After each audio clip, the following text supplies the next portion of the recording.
Bonjour, on se retrouve pour une nouvelle petite vidéo de Science en sous-sol et aujourd'hui on va se poser la question: une plume tombe-t-elle aussi vite qu'un marteau? Alors pour débuter, je vous propose de faire l'expérience, on se retrouve dans 2 secondes. Voilà, l'expérience est prête, donc je vais prendre la plume et le marteau et puis je vais les laisser tomber simultanément pour observer ce qui se passe.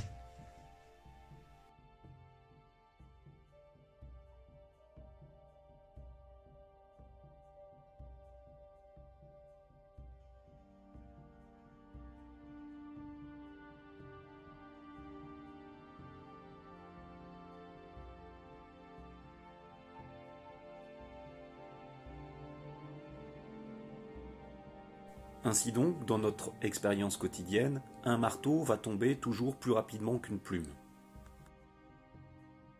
Mais à quoi cela est-il dû? C'est une question qui a taraudé et préoccupé les humains depuis très longtemps, notamment depuis l'Antiquité.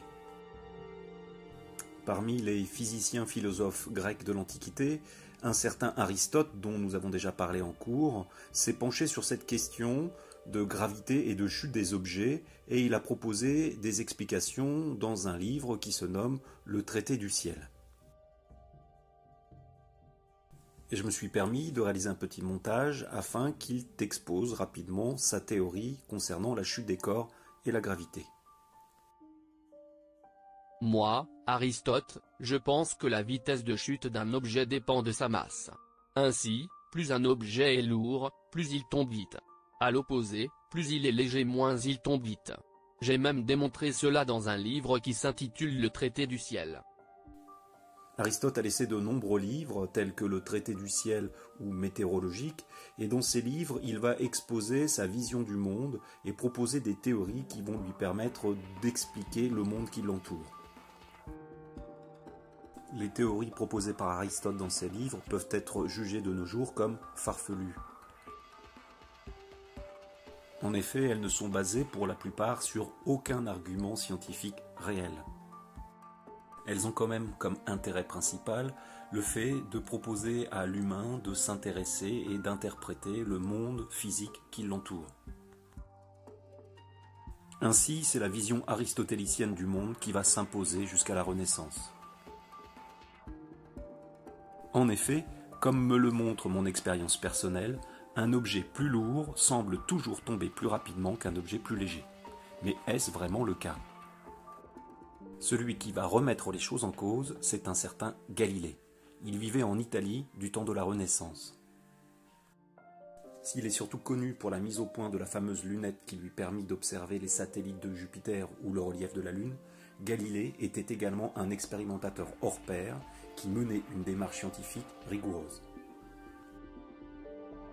Il écrivit de nombreux livres dans lesquels il exposait ses découvertes, ses observations scientifiques, ou bien il exposait également ses théories avec des preuves et des arguments scientifiques qui lui permettaient de valider ses hypothèses. Galilée s'intéressa à la chute des corps et il remit en cause la théorie d'Aristote selon laquelle un objet plus lourd tombe plus rapidement qu'un objet plus léger. Galilée, très ingénieux, créa du matériel qui lui permit d'étudier les objets lors de leur chute sur un plan incliné ou lors d'une chute libre.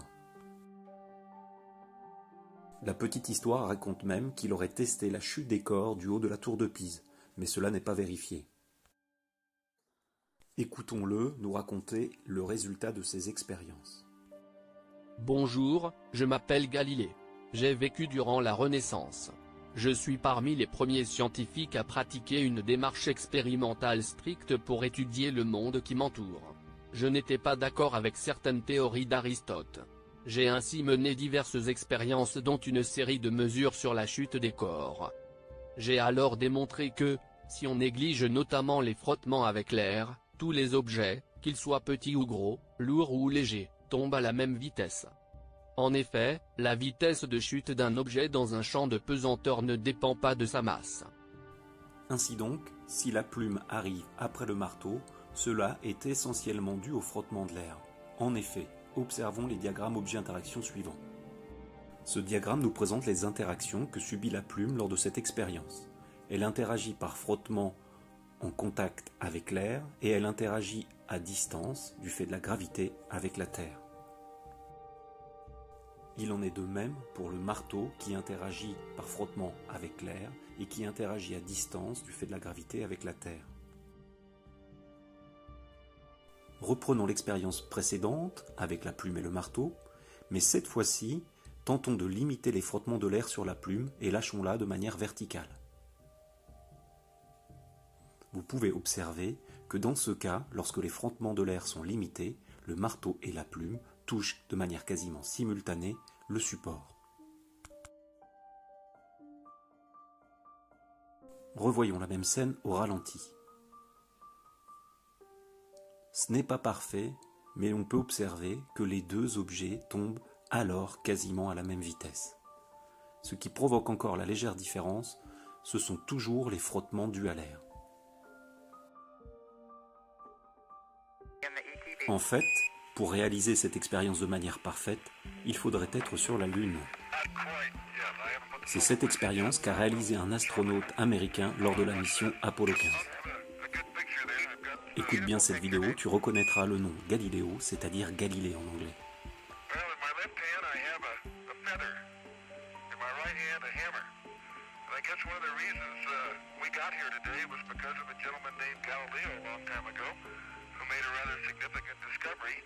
About falling objects in gravity fields. And we thought that where would be a better place to confirm his findings than on the moon.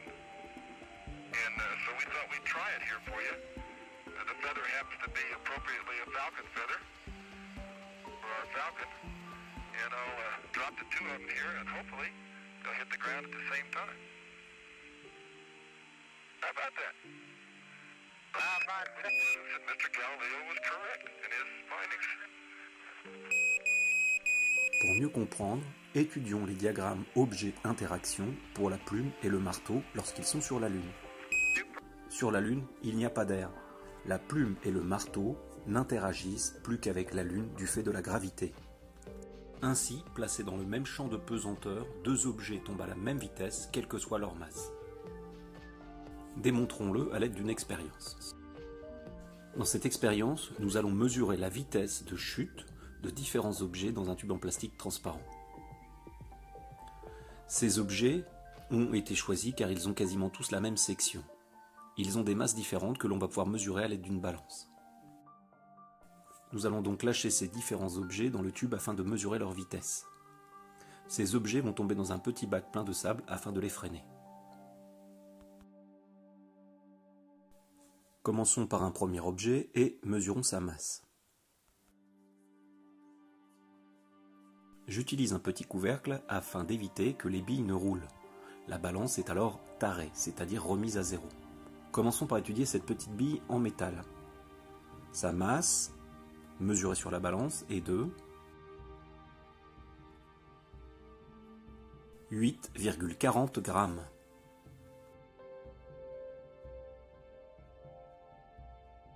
Mesurons à présent sa vitesse lors de la chute dans le tube. Le capteur est remis à zéro, faisons la mesure. Laissons tomber cette bille et mesurons la vitesse. La vitesse mesurée vaut 2,48 mètres par seconde. Étudions à présent un deuxième objet. Prenons cette bille en plastique et mesurons sa masse.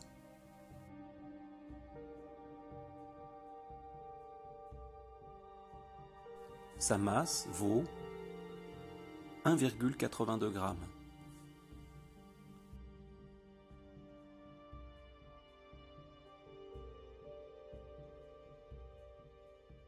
Mesurons à présent la vitesse lors de sa chute. Remettons le capteur à zéro et lâchons-la dans le tube.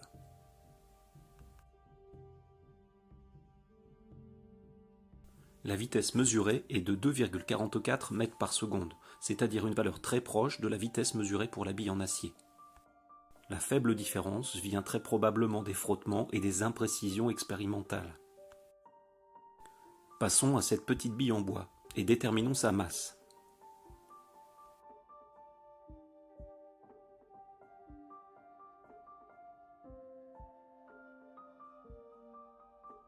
Elle vaut 0,50 g.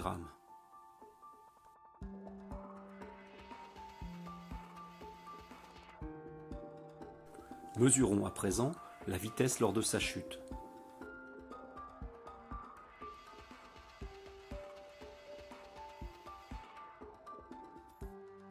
La vitesse vaut 2,40 mètres par seconde. C'est à nouveau très proche des vitesses mesurées pour la bille en acier ou la bille en plastique. Terminons par étudier cette pile. Mesurons sa masse.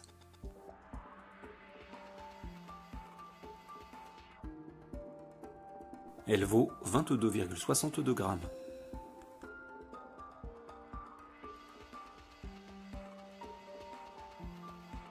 Mesurons la vitesse lors de sa chute après avoir remis le capteur à zéro.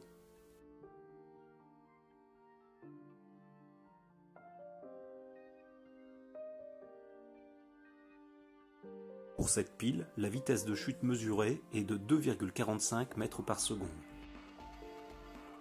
Voici les mesures réalisées, organisées dans un tableau. Nous pouvons constater que toutes les vitesses mesurées ont des valeurs proches. Cela démontre, comme l'avait envisagé Galilée, que tous les objets placés dans le même champ de gravité tombent à la même vitesse, quelle que soit leur masse. Les petites variations de vitesse observées sont essentiellement dues aux imprécisions expérimentales et au frottement. Pour terminer, je te propose de regarder quelques extraits de cette vidéo que tu pourras retrouver sur Internet.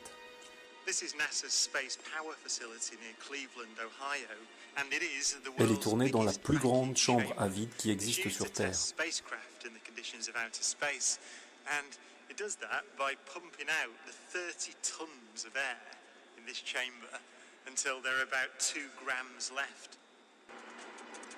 Les portes se ferment et l'air est aspiré de manière à faire le vide. L'expérience peut alors commencer.